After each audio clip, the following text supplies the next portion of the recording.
Hello दोस्तों, कैसे हो आप सब लोग। एसएससी जेई के लिए मोस्ट इंपॉर्टेंट और जो थोड़े डिफिकल्ट क्वेश्चंस हैं उनका हम सॉल्यूशन देख रहे थे। आज इस लेक्चर में हम सोयल मैकेनिक्स को करेंगे।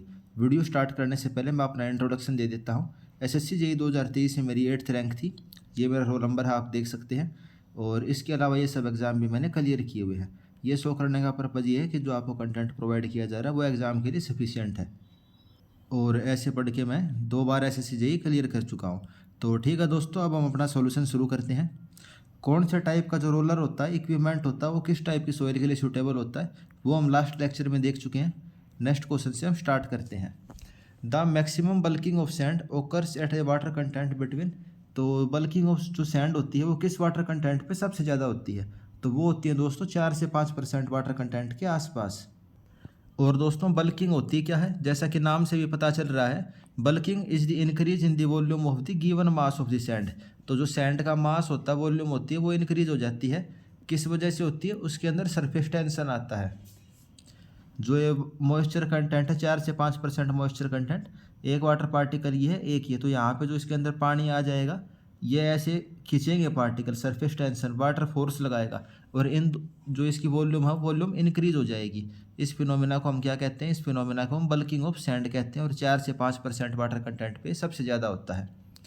और सरफेस टेंशन का फिनोमिना इसमें देखने को मिलता है, 4 से 5% पे मैक्सिमम हो जाता है। और अगर पानी का कंटेंट और ज़्यादा बढ़ाएंगे तो क्या होती है, जो वाटर की फिल्म होती है वो टूट जाती है, और जो सरफेस टेंशन है वो ख़त्म हो जाता है, और इसकी वॉल्यूम वापस से कम हो जाती है। आप देख सकते हो 5% मॉइस्चर कंटेंट पे जो इसकी वॉल्यूम है वो सबसे ज़्यादा होती है। फाइन सैंड के अंदर ये ज़्यादा देखने को मिलेगा, कोर्स सैंड के अंदर ये कम देखने को मिलेगा। तो ये चीज़ आपको पता होनी चाहिए, फाइन सैंड के अंदर ही ये बल्किंग का फिनोमिना हमें देखने को मिलता है। जो कोर्स सैंड होती है उसके अंदर कम मिलेगा, और अगर कोर्स एग्रीगेट है तो उसमें 0% होगा ये।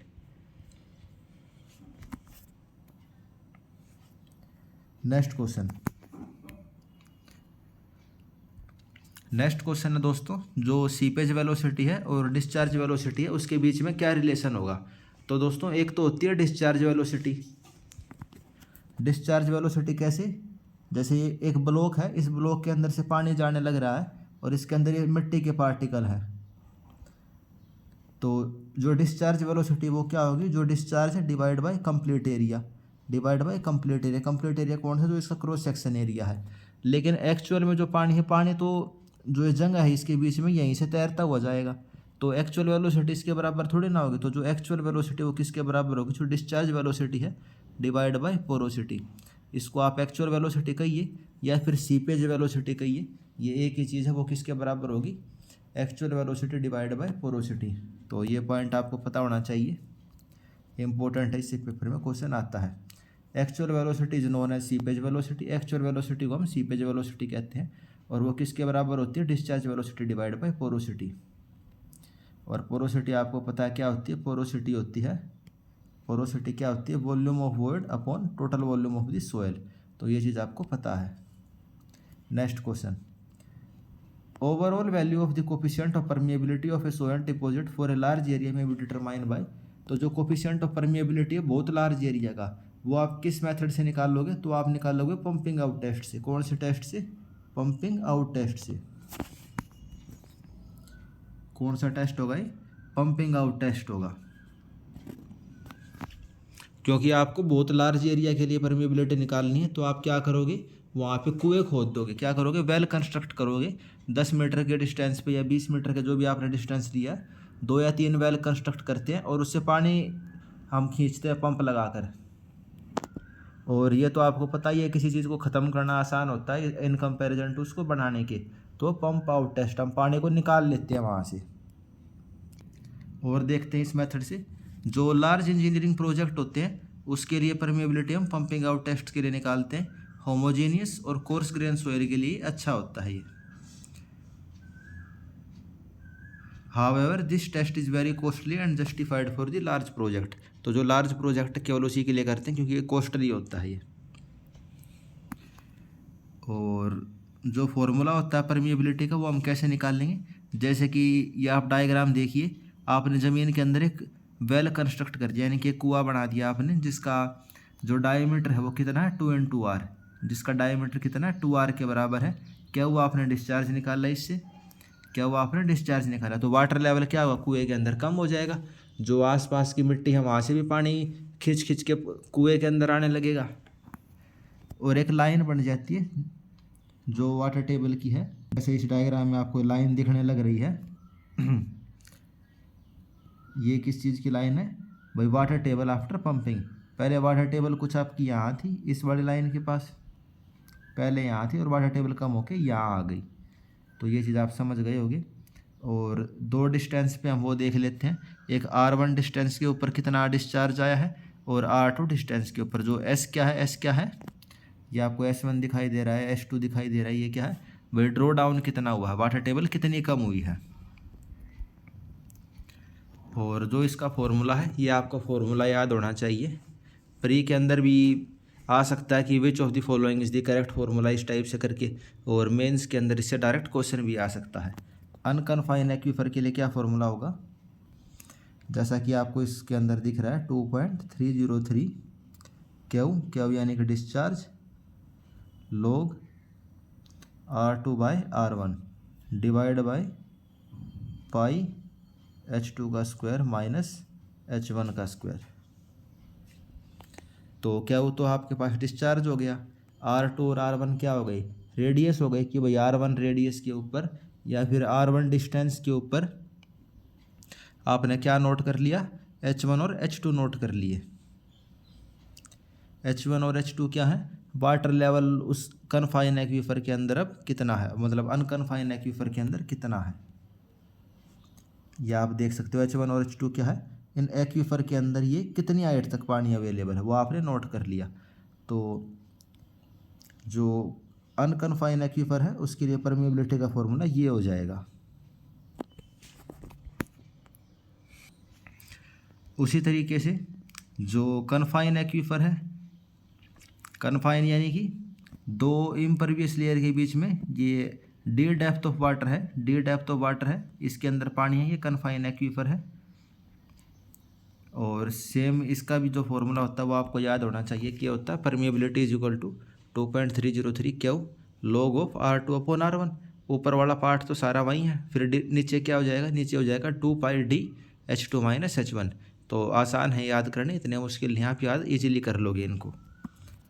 फिर पंप इन टेस्ट होता है, पंप इन टेस्ट के अंदर क्या करते हैं, हम कुएं के अंदर पानी डालते हैं अपनी तरफ से,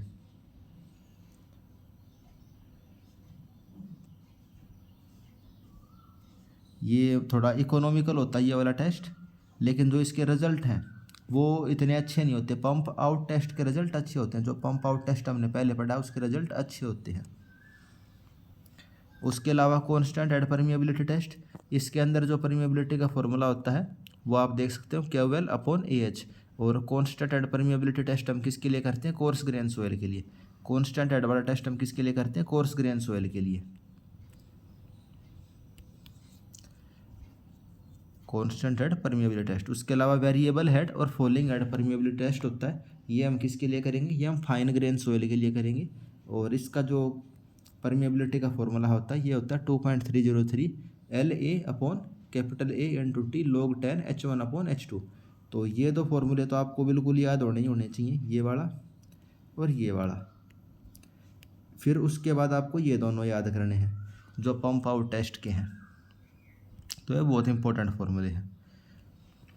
उसके अलावा दोस्तों जो कोफिशिएंट ऑफ परमिएबिलिटी होता है क्या कि ये किस चीज़ के ऊपर डिपेंड करेगा, यह डिपेंड करेगा γW/μ E³ 1 + E, और जो इसकी स्पेसिफिक ग्रेविटी है उस चीज़ के ऊपर। ये आपको याद रखना है, ये वाला फॉर्मूला। जो परमिएबिलिटी है वो किस चीज़ का डायरेक्टली प्रोपोर्शनल रहेगी, D10 के स्क्वायर के, स्पेसिफिक ग्रेविटी के इन्वर्सली प्रोपोर्शनल रहेगी विस्कोसिटी के, और E³ 1 + E के।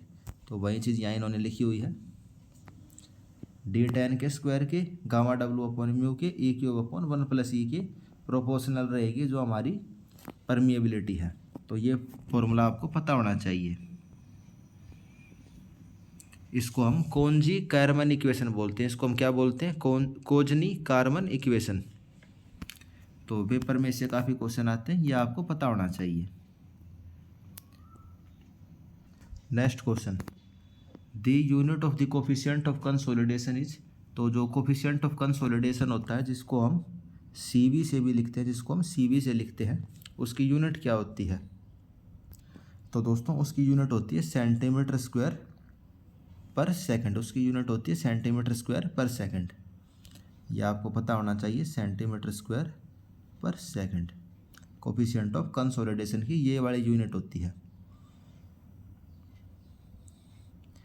और कोफिशिएंट ऑफ कंसोलिडेशन से हम किस चीज़ को मेजर करते हैं? Determine the rate at which the saturated clay और soil undergo consolidation. Coefficient of consolidation से हमें यह पता चलता है जो सैचुरेटेड सोयल है वो किस रेट से कंसोलिडेट हो रही है। अगर कोफिशिएंट ऑफ कंसोलिडेशन ज़्यादा होगा तो वो ज़्यादा स्पीड से कंसोलिडेट होगी, वो अगर कम होगा तो कम रेट से होगी। तरजाकी ने हमें वन डायमेंशनल कंसोलिडेशन के लिए एक इक्वेशन दी थी। उस इक्वेशन को हम क्या पढ़ते हैं? D U by D T is equal to C V D square U by D Z square. तो ये वाला इक्वेशन भी आपसे पेपर में पूछ सकता है। 4 या 5 इक्वेशन दे रखे होंगे थोड़े बहुत चेंज करके, और आपसे कहेगा कि तरजाकी ने कंसोलिडेशन के लिए कौन सी इक्वेशन दी थी। तो ये इक्वेशन दी थी D U by D T is equal to C V D square U by D Z square. शुरू में तो डी टी के रिस्पेक्ट में, फिर डी जेड के रिस्पेक्ट में। जेड क्या है? जेड हो गई आपके पास डेप्थ हो गई, और यू क्या है? Rate of consolidation. C V है कोफिशिएंट ऑफ कंसोलिडेशन, और इसकी यूनिट हमने देख ली क्या होती है? मीटर स्क्वायर पर सेकंड, या इसको आप सेंटीमीटर स्क्वायर पर सेकंड भी कह सकते हो, दोनों एक ही चीज़ है। और कोफिशिएंट ऑफ कंसोलिडेशन से आप कोफिशिएंट ऑफ परमिएबिलिटी भी निकाल सकते हो। कैसे निकालोगे? जो कोफिशिएंट ऑफ परमिएबिलिटी होता है वो क्या होता है? C V M V into gamma W. आप इसको ऐसे भी पढ़ते हो, कोफिशिएंट ऑफ कंसोलिडेशन क्या होता है? के 1 plus E A V into gamma W. तो ये एक ही चीज़ है, ये वाली लाइन भी और ये वाली लाइन भी दोनों सेम ही है, आपको ये पता होनी चाहिए। उसके अलावा कुछ इंपॉर्टेंट पॉइंट हैं, वे भी आपको पता होने चाहिए। Value of the coefficient of consolidation decrease as the liquid limit increase. अगर किसी सोयल का लिक्विड लिमिट बढ़ेगा तो लिक्विड लिमिट बढ़ने का क्या मतलब है भाई? वो सोयल प्लास्टिक होती जा रही है, यानी कि क्लेई नेचर आता जा रहा है उसके अंदर। प्लास्टिक लिमिट बढ़ने का क्या मतलब है? या फिर लिक्विड लिमिट बढ़ने का क्या मतलब है? वो सोयल क्ले टाइप की होती जा रही है, और क्लेई सोयल के अंदर आपको पता परमिएबिलिटी बहुत कम होती है, और परमिएबिलिटी कम होती है इसका मतलब क्या है भाई? उसके अंदर कंसोलिडेशन कम होगा। तो वही पॉइंट इन्होंने लिखा हुआ है यहाँ पे, जो कोफिशिएंट ऑफ कंसोलिडेशन है वो लिक्विड लिमिट के इनवर्सली प्रोपोर्शनल होगा। तो ये चीज़ आपको समझनी है और आपको याद होनी चाहिए। और वहीं सेम रिलेशन इसका प्लास्टिसिटी इंडेक्स के साथ होएगा।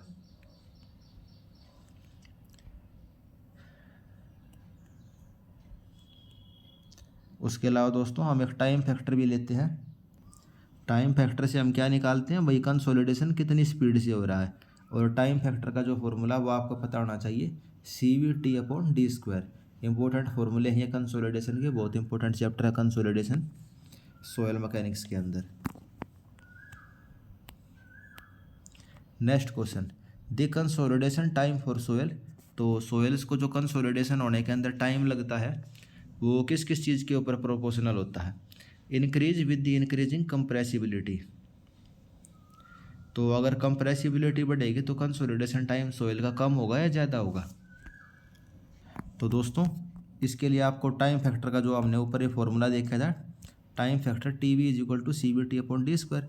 तो टाइम कितना हो जाएगा? टाइम हो जाएगा T V D square upon C V. ठीक है, तो वही चीज़ इन्होंने यहाँ पे लिखी है। जो टाइम है वो किसके बराबर हो जाएगा? टाइम हो जाएगा T V D square upon C V. और सी वी की वैल्यू किसके बराबर है? यहाँ से आपने सी वी की वैल्यू निकाली। सी वी की वैल्यू है K upon M V upon gamma W. C is equal to K upon M V into gamma W. और वो चीज़ आपने यहाँ पुट करी तो ये क्या गया? T V M V gamma W upon K into D square is equal to time. तो आपको टाइम कितना लगेगा? ये टाइम लगेगा। अब ये कह रहा है consolidation time increase with the increase in the compressibility. Compressibility को हम किस चीज़ से डिनोट करते हैं? कंप्रेसिबिलिटी को हम बोलते हैं ए वी से। जहाँ भी कंप्रेसिबिलिटी लिखी हो तो आपको क्या समझ जाना है, ए वी यानी कि कोफिशिएंट ऑफ कंप्रेसिबिलिटी। अगर ए वी की वैल्यू इंक्रीज होगी, जो ये एम वी है और जो ए वी है, ये लगभग सेम सी चीज़ें हैं। क्यों सेम सी चीज़ें हैं? क्योंकि एम वी क्या होता है, एम वी होता है A V divide by 1+E, A V divide by 1+E। अगर ए वी बढ़ेगा यानी कि कंप्रेसिबिलिटी बढ़ेगी तो एम वी बढ़ेगी, एम वी बढ़ेगी तो ये वाली चीज़ बढ़ेगी और ये वाली चीज़ बढ़ेगी तो टाइम बढ़ेगा। तो इस चीज़ का क्या मतलब हुआ, अगर कंप्रेसिबिलिटी बढ़ती है यानी कि एम वी, ये एम वी वाला टर्म बढ़ता है तो टाइम भी बढ़ेगा। Consolidation time increase with the increase in the compressibility. तो आपका जो फर्स्ट ऑप्शन है वो क्या हो गया, करेक्ट हो गया। Second option, decrease with the increasing permeability. अगर परमिएबिलिटी इंक्रीज हो जाती है तो कंसोलिडेशन का टाइम कम हो जाता है। तो ये तो ठीक बात है। कैसे ठीक बात है, टाइम किसके बराबर होगा, टाइम होता है टी वी d² / cv। और अगर परमिएबिलिटी बढ़ती है, परमिएबिलिटी बढ़ेगी तो सी भी बढ़ेगा और सी भी बढ़ेगा तो टाइम कम हो जाएगा। तो सेकंड स्टेटमेंट भी सही है। Is independent of the stress change. तो जो कंसोलिडेशन में टाइम लगता है वो स्ट्रेस चेंज के ऊपर इंडिपेंडेंट होता है। तो ये वाली स्टेटमेंट भी सही है। तो जो ये कंसोलिडेशन वाला, ये जितने भी रिलेशन थे ये सब हमने अच्छे से डिस्कस कर लिए हैं। तो जो लास्ट पॉइंट था, जो कंसिडरेबल रेंज ऑफ प्रेशर होता है consolidation time for a soil is independent of the stress change. Consolidation में होने वाला जो टाइम होता है स्ट्रेस चेंज के ऊपर वो इंडिपेंडेंट होता है, उसके ऊपर डिपेंड नहीं करेगा। Next question, for a routine consolidation test in laboratory the thickness of the specimen in. जो हम कंसोलिडेशन के ऊपर टेस्ट करते हैं तो जो हम सैंपल लेते हैं उस सैंपल की थिकनेस कितनी होती है। तो दोस्तों सैंपल की थिकनेस होती है 20 mm। सैंपल की थिकनेस कितनी होगी, सैंपल की थिकनेस होगी 20 mm। तो ये इम्पोर्टेंट पॉइंट है, आपको पता होना चाहिए। और इसका डायमीटर कितना होगा, डायमीटर होगा इसका 60 mm। कंसोलिडेशन टेस्ट के अंदर जो हम सैंपल लेंगे उस सैंपल की जो थिकनेस है वो होगी 20 mm और उस सैंपल का जो डाई होगा वो कितना होगा 60 mm। तो ये पॉइंट आपको पता होने चाहिए। The thickness of specimen is 20 mm और डायमीटर जो इसका करीब 3 टाइम थिकनेस के करीब होता है। तो 20 है तो 60 के करीब हो गया।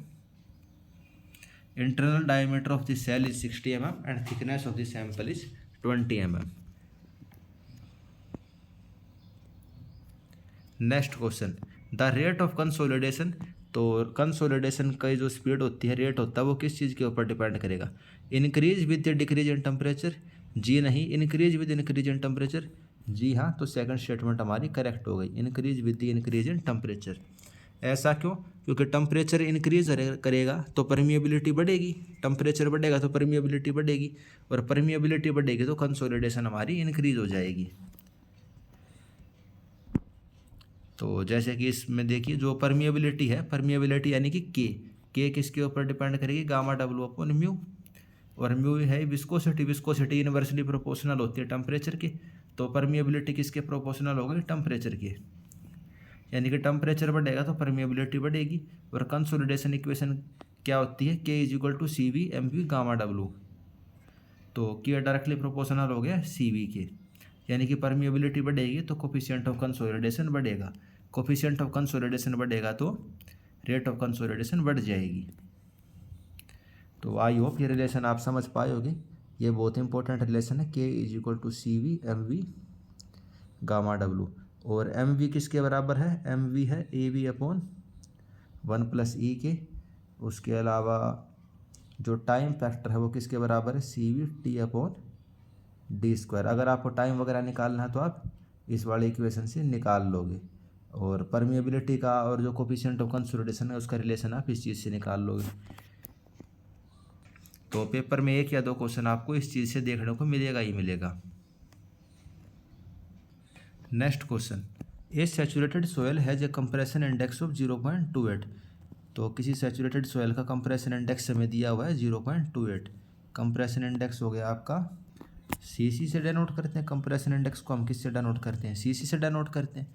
ऊपर वाले क्वेश्चन में भी हमने देखा जो कंप्रेशन इंडेक्स उसको हम किससे डिनोट कर रहे थे, सीसी से डिनोट कर रहे थे। जैसे कि इस क्वेश्चन के अंदर ये कंप्रेसिबिलिटी वाला जो टर्म है उसको हम किससे डिनोट करते थे, सीसी से। कंप्रेशन इंडेक्स दिया हुआ है, वॉइड रेशो दिया हुआ है भाई 12 किलो न्यूटन की जब स्ट्रेस थी तो 2.05 था और परमिएबिलिटी थी 35 × 10⁻³ mm/s। What is the change in the void ratio if stress is increase to 21.6 kilo newton per metre square. अगर आपने स्ट्रेस को 21.6 kilo newton per metre square पे इंक्रीज कर दिया, यानी पहले 12 थी अब 21 कर दी, तो वॉइड रेशो में कितना चेंज आएगा। तो दोस्तों इसके अंदर आपको कंप्रेशन इंडेक्स का फॉर्मूला देखना है। कंप्रेशन इंडेक्स का जो फॉर्मूला होता है वो किसके बराबर होता है, change in void ratio divide by log of effective stress. अब क्वेश्चन में हमें इफेक्टिव स्ट्रेस नहीं दी हुई है, डायरेक्ट स्ट्रेस वगैरह दी हुई है, तो हम यहाँ स्ट्रेस ही लिखेंगे। कंप्रेशन इंडेक्स क्या होता है, कॉन्स्टेंट रहता है लगभग सॉइल के लिए, तो कंप्रेशन इंडेक्स हमें दिया हुआ 0.28। डेल्टा ई हमें बताना है, यानी कि वॉइड रेशो के अंदर कितना चेंज आया वो हमें बताना है। और सिग्मा 2 और सिग्मा 1 आपको पता है, तो आपने ये लिख दिया log 21.6/12 log 1.8। और log 1.8 की वैल्यू आपको क्वेश्चन के अंदर दी हुई है, क्योंकि प्री का क्वेश्चन है ये, प्रीलिम्स के अंदर इस टाइप का क्वेश्चन भी आएगा, लेकिन ये आपको आखिरी में अटैम्प्ट करना है। तो वॉइड रेशो के अंदर जो चेंज है वो आपने इसको मल्टीप्लाई करके निकाल लिया 0.0714। तो इस टाइप के क्वेश्चन आप पेपर में कर सकते हो, लेकिन लास्ट में अटैम्प्ट करना है। और जितने भी ये सॉइल मैकेनिक्स के फॉर्मूले हैं आपको टिप्स भी होने चाहिए भाई। कंप्रेशन इंडेक्स क्या है, कोफिशिएंट ऑफ कंसोलिडेशन क्या है, कोफिशिएंट ऑफ कंप्रेसिबिलिटी क्या है, कोफिशिएंट ऑफ वॉल्यूम चेंज क्या है, तो ये सभी चीज़ों का जो डिफरेंस है आपको पता होना चाहिए। Next question, A normally consolidated clay layer settled bye 20 mm when the effective stress was increased from 25 to 50 kilo newton per metre square. Effective stress आपने इंक्रीज कर दिया 25 से 50, तो क्ले लेयर कितनी सेटल हो गई 20 mm से। तो सेटलमेंट तब कितनी होगी जब आप उसको 50 से 100 kilo newton per metre square से इंक्रीज करते हो। तो फ्रेंड्स जो सेटलमेंट का फॉर्मूला होता है वो उसमें आपका यूज होएगा। सेटलमेंट का फॉर्मूला होता है H0 CC 1 + E0 log 10 sigma 2/σ1। ये वाला फॉर्मूला ही हमने क्यों यूज़ किया, क्योंकि हमें इस क्वेश्चन के अंदर सीसी की वैल्यू दी हुई है हमें, सॉरी फ्रेंड इस क्वेश्चन में नहीं दी हुई है, लेकिन जो सेटलमेंट का फॉर्मूला होता है नॉर्मली हम इसी वाले फॉर्मूले को यूज करते हैं मैक्सिमम क्वेश्चंस के अंदर। सेटलमेंट का फॉर्मूला क्या हो गया, H0 CC 1 + E0 log 10 sigma 2/σ1। आपको सिग्मा 2/σ1 आपको पता है फर्स्ट जो पार्ट है इसका भाई सेटलमेंट कितनी हुई 20 mm की, CC इसका कुछ भी होगा, H भी कुछ भी होगा, 1 + E0 log 10 50/25। और जो सेकंड पार्ट है उसके अंदर हमें डेल्टा H नहीं पता, लेकिन स्ट्रेस इंक्रीमेंट कितना हुआ 50 से लेके 100 हो गया इसका स्ट्रेस। तो इन दोनों को हम आपस में डिवाइड कर देंगे, तो इससे ये कट गया, इससे ये कट गया, ये कितना है log 2 से log 2 कट गया, तो डेल्टा H आपका कितना आ गया, डेल्टा H आ गया आपका 20 mm। तो इस क्वेश्चन को हम ऐसे सोल्व कर देंगे। सोइल के अंदर तो मैक्सिमम न्यूमेरिकल के चांस आने की, और ये जितने भी फॉर्मूले हैं सोइल के अंदर आपको ये पता होने चाहिए। सेटलमेंट के नॉर्मली हम 3 फॉर्मूले यूज करते हैं। एक फॉर्मूला तो ये हो गया H0 CC 1 + E0 log 10 sigma 2/σ1। एक हम जो सेटलमेंट का हो गया है डेल्टा H का एक फॉर्मूला हम ये भी यूज करते हैं, delta H = H0 delta E/1 + E0। और एक फॉर्मूला हम डेल्टा H का ये भी यूज करते हैं H0 mv डेल्टा सिग्मा।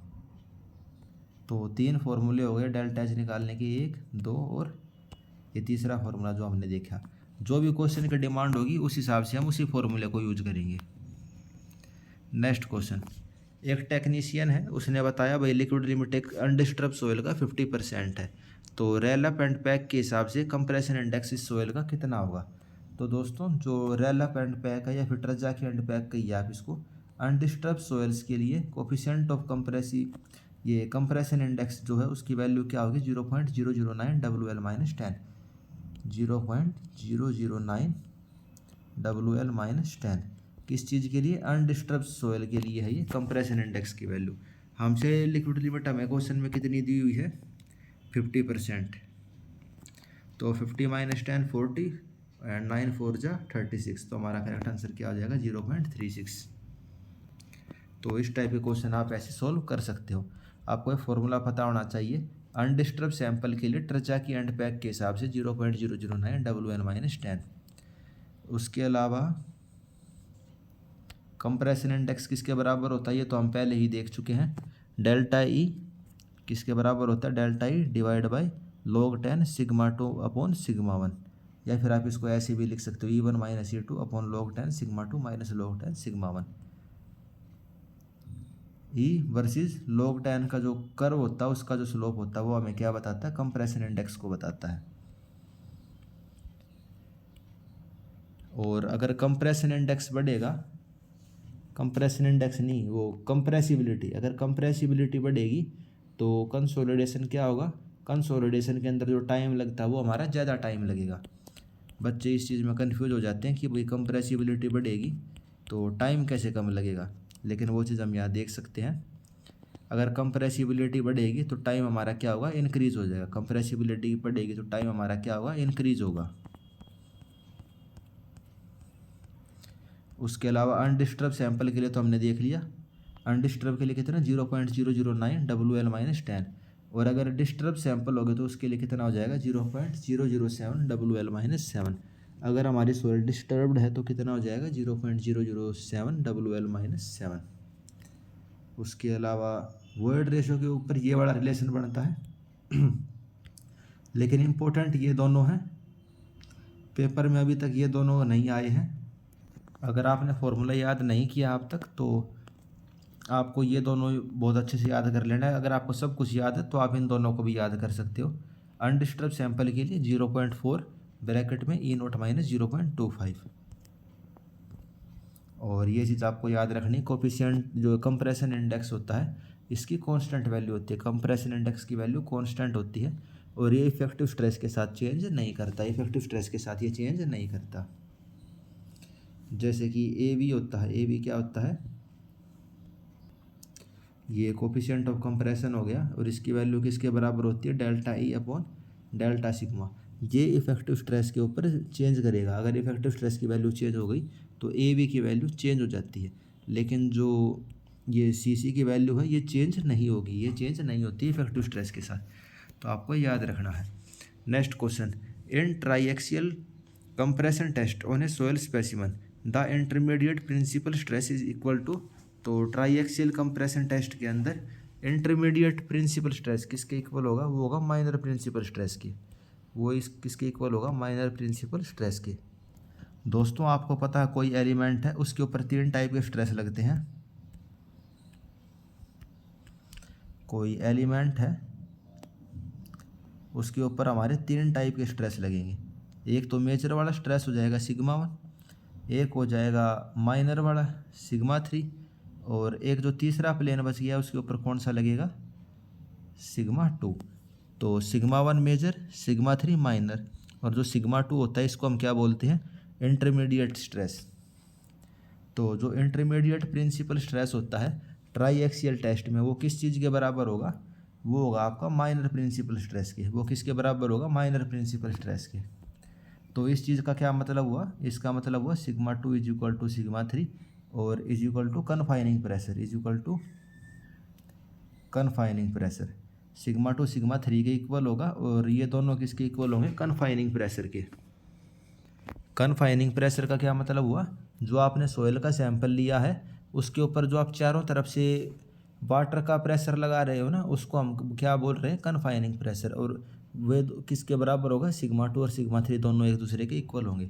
तो ये क्वेश्चन पेपर में आता है इंटरमीडिएट स्ट्रेस किसके बराबर होगा माइनर प्रिंसिपल स्ट्रेस की, और ये किसके बराबर होगा कन्फाइनिंग प्रेशर की। तो वही चीज़ इन्होंने एक्सप्लेन की हुई है। Next question, which of the following statement is false. तो तो आपको फॉल्स स्टेटमेंट बतानी है, इनमें से कौन सी है। First, clay deposits are more porous than the sand beds. तो दोस्तों ये जो आपकी पहली स्टेटमेंट है ये करेक्ट है। हमें इस चीज़ के अंदर कन्फ्यूज़न रहता है कि क्ले की जो पोरोसिटी होती है वो कम होती है, लेकिन ऐसा नहीं है। ये चीज़ आपको याद रखनी है। इस क्वेश्चन को करवाने का पर्पज़ यही है कि जो कन्फ्यूजिंग क्वेश्चन है जिनमें आप गलतियाँ कर सकते हो वह आप गलत ना हो। तो जो क्ले डिपॉजिट्स होते हैं उनकी पोरोसिटी सैंड से ज़्यादा होती है। Presence of organic matter in A soil decrease the bearing capacity. अगर ऑर्गेनिक मैटर सोयल में होगा तो बियरिंग कैपेसिटी को कम कर देंगे, ये बिल्कुल ठीक बात है। Change of the moisture content change the angle of the repose. तो मॉइस्चर कंटेंट अगर चेंज होगी तो एंगल ऑफ रिपोज हमारा चेंज हो जाता है। तो ये तीनों स्टेटमेंट सही हैं। तो फॉल्स क्या है, इनमें से कोई सी भी स्टेटमेंट फॉल्स नहीं है। मॉइस्चर बढ़ेगी तो एंगल ऑफ रिपोज हमारा चेंज होएगा। शी और फाई शियर स्ट्रेस पैरामीटर्स हैं। और ये इनहेरिट प्रॉपर्टीज़ नहीं है सोयल की। इनहेरिट प्रॉपर्टी का क्या मतलब है, एक तो उसकी प्रॉपर्टी हो गई किसी चीज़ की, भाई आप उसको कभी भी कहीं भी टेस्ट कर लो तो सेम ही रिजल्ट आएगा। और एक होती है इस टाइप की प्रॉपर्टी जो अलग अलग स्ट्रेस के ऊपर अलग अलग एनवायरनमेंट में अलग अलग वैल्यू देगी। तो जो सी और फाई हैं ये कैसी प्रॉपर्टी हैं, ये उसी टाइप की प्रॉपर्टी है। अगर स्ट्रेस चेंज हो गया, कंडीशन चेंज हो गई तो अलग अलग रिजल्ट आएगा। ग्रेनुलर सोइल्स के लिए क्या होता है, सी की वैल्यू 0 होती है और क्लेई सोइल्स के लिए फाई की वैल्यू 0 होती है। ग्रेनुलर्स के लिए क्या होती है, सी की वैल्यू 0 होगी और क्ले के लिए फाई, यानी कि जो ये एंगल ऑफ शियर रेजिस्टेंस है वो 0 होगा। और ये जो पॉइंट मैं आपको बता रहा था, क्ले डिपॉजिट्स मोर पोरस। तो जो क्ले के डिपॉजिट्स होते हैं वो मोर पोरस होते हैं और लेस परमिएबल होते हैं than the sand, where the sand is less porous and more permeable. Sand जो है पोरस तो कम है लेकिन परमिएबल ज़्यादा है। तो इससे आपको एक चीज़ और क्लियर हो गई होगी कि अगर कोई चीज़ पोरस ज़्यादा है यानी किसी चीज़ के अंदर वॉइड ज़्यादा है तो इस चीज़ का यह मतलब नहीं है कि उसके अंदर पोरोसिटी भी ज़्यादा होगी। तो ये इंपॉर्टेंट पॉइंट है, ये आपको याद रखना है, इसमें गलतियाँ मत करना आप। और ऑर्गेनिक मैटर होगा किसी चीज़ के अंदर तो उसकी बियरिंग कैपेसिटी को वो कम कर देगा। Next question, a soil is resting on a fully saturated clay strata for checking the initial stability, shear parameters are use from. तो किसी सोयल की हमें इनिशियल स्टेबिलिटी चेक करनी है तो हम कौन सा टेस्ट करेंगे उसके ऊपर। तो दोस्तों अगर शुरू में स्टेबिलिटी चेक करनी है तो ना तो उसके अंदर कंसोलिडेशन हो रखा होगा ना तो उसके अंदर ड्रेनेज हो रखी होगी। तो हम टेस्ट कौन सा यूज़ करेंगे, अनकंसोलिडेटेड और अनड्रेन टेस्ट। 3 टाइप के टेस्ट होते हैं। सबसे पहला टेस्ट होता है अनकंसोलिडेटेड अनड्रेन, यानी कि ना तो उसको कंसोलिडेशन होने देंगे ना ही उसके अंदर हम ड्रेनेज होने देंगे। ये किस चीज़ के लिए यूज होता है, अगर हमें इनिशियल स्टेबिलिटी, अगर स्टार्टिंग में स्टेबिलिटी किसी जो हमारी एम्बैकमेंट वगैरह है उसकी कितनी है उस चीज़ को अगर हमें चेक करना हो तो हम कौन सा टेस्ट यूज़ करेंगे, अनकंसोलिडेटेड अनड्रेन टेस्ट।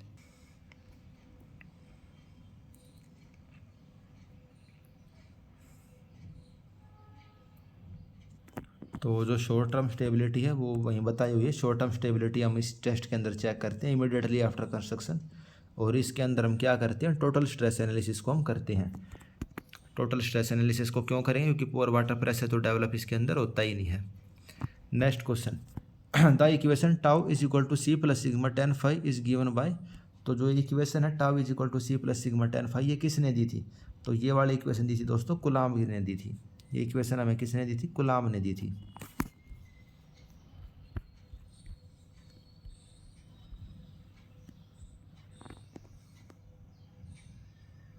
और कुलाम ने क्या एज्यूम किया था, शुरू में कुलाम ने एज्यूम किया था टोटल स्ट्रेस।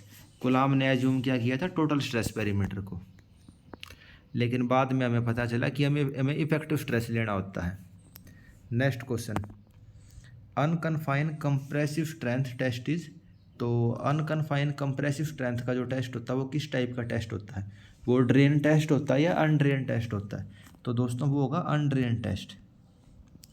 अनकन्फाइन कंप्रेसिव स्ट्रेंथ का क्या मतलब, आपने सोयल का कोई सैंपल लिया और ये कन्फाइन नहीं है। कन्फाइन का क्या मतलब होता है, अगर चारों तरफ आप इसके प्रेशर लगा रहे होते इस टाइप से तो इस चीज़ को हम क्या बोलते हैं, कन्फाइनमेंट बोलते हैं, यानी आपने इसको कन्फाइन कर लिया चारों तरफ से।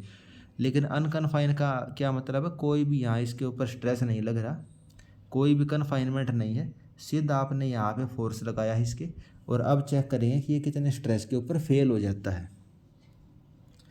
तो ये वाला टेस्ट कौन सा होता है, ये अनड्रेन टेस्ट होता है। और ये अनड्रेन टेस्ट क्यों होता है, क्योंकि दोस्तों इसके अंदर हम लोडिंग इतनी स्पीड से लगाते हैं। आपने स्पेसिमन रखा और आपने तुरंत ये जो ऊपर से स्ट्रेस लग रहा है इसको आपने लगा दिया कि ड्रेनेज होने का इसके अंदर मौका ही नहीं मिलता। तो ये हमारा क्या टेस्ट होता है, अनड्रेन टेस्ट। ये आप देख सकते हो, load is rapidly applied hence it is a undrained test, angle of internal resistance is not mobilise so phi is equal to zero. तो लोड को इतनी स्पीड से लगाया हमने कि ड्रेनेज होने का इसके अंदर मौका ही नहीं मिलता। कन्फाइनिंग प्रेशर इसके अंदर कुछ है ही नहीं, यानी कि कन्फाइनिंग प्रेशर क्या होता है, सिग्मा 3, यानी कि माइनर प्रिंसिपल स्ट्रेस, जो मैंने आपको अभी थोड़ी देर पहले बताया था। तो एक तरफ तो इसमें जीरो स्ट्रेस आ जाएगा और एक तरफ जो हमने स्ट्रेस लगाया है वो क्यू आ जाएगा। और इसके अंदर एक रिलेशन और होता है, जैसे कि आप मोर डायग्राम के अंदर भी आपको क्लियरली दिख रहा है, C is equal to Q by 2, या फिर आप कह सकते हो Q is equal to 2C, आप कुछ भी लिख दीजिए वो सेम ही चीज़ है। इस मोर जो आपने डायग्राम बनाया उस चीज़ से क्लियरली आप इस रिजल्ट को निकाल सकते हो।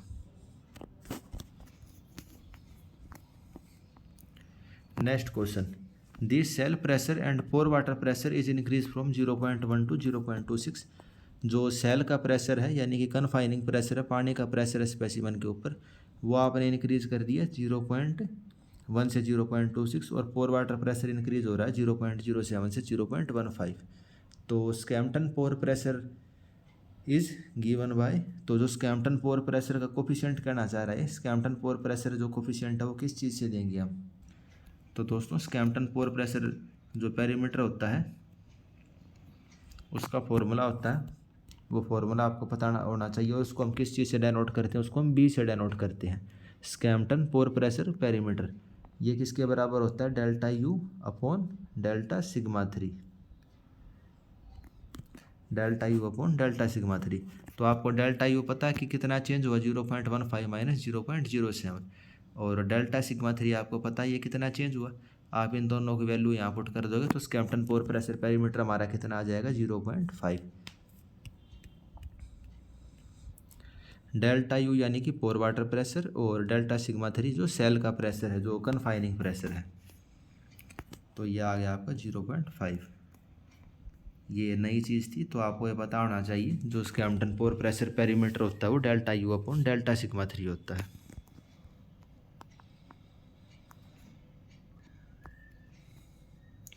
उसके अलावा आपको एक चीज़ और याद रख सकते हो, अगर कम्प्लीटली सैचुरेटेड सोयल है उसके लिए बी की वैल्यू 1 होगी, अगर कम्प्लीटली ड्राई सोयल है उसके लिए बी की वैल्यू 1 होगी। कम्प्लीटली ड्राई के लिए 0 और कम्प्लीटली सैचुरेटेड के लिए 1। तो ठीक है दोस्तों, आज इस लेक्चर के अंदर हम इतने ही क्वेश्चन करते हैं। जो हमारे बचे हुए क्वेश्चन हैं उनको हम नेक्स्ट लेक्चर से कंप्लीट करेंगे। Thank you friends. आप डेली एक सब्जेक्ट की रिवीजन करते रहना, और जो रीजनिंग है उसको भी सीरियसली लेना। रीजनिंग में आपके 45 नंबर का आपको टारगेट लेके चलना है, और टाइम वेस्ट मत करना पेपर के अंदर रीजनिंग में। और टेक्निकल का आपने अच्छा पढ़ा है, पेपर में भी अच्छा ही होगा। तो ठीक है friends, thank you and bye.